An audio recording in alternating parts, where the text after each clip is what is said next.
हरि विष्णु विधाता। ओम जय लक्ष्मी माता।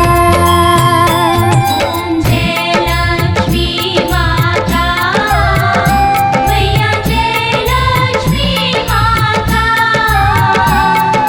तुमको निश दिन सेवत, मैया जी को निश दिन सेवत, हरि विष्णु विधाता। ओम जय लक्ष्मी माता।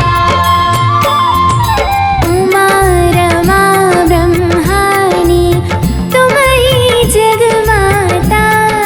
तुम्ही जगमाता। सूर्य चंद्रमा ध्यावते, सूर्य चंद्रमा ध्यावते, नारद ऋषि गाता। ओम जय लक्ष्मी माता। ओम जय लक्ष्मी माता, मैया जय लक्ष्मी माता। तुमको निश दिन सेवत, मैया जी को निश दिन सेवत, हरि विष्णु विधाता। ओम जय लक्ष्मी माता। दुर्गा रूप निरंजनी, सुख संपत्ति दाता। संपत्ति दाता। जो कोई तुमको ध्यावते, जो कोई तुमको ध्यावते, रिद्धि सिद्धि धन पाता। ओम जय लक्ष्मी माता। ओम जय लक्ष्मी माता, मैया जय लक्ष्मी माता। तुमको निश दिन सेवत, मैया जी को निश दिन सेवत, हरि विष्णु विधाता। ओम जय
की आरती जो कोई जन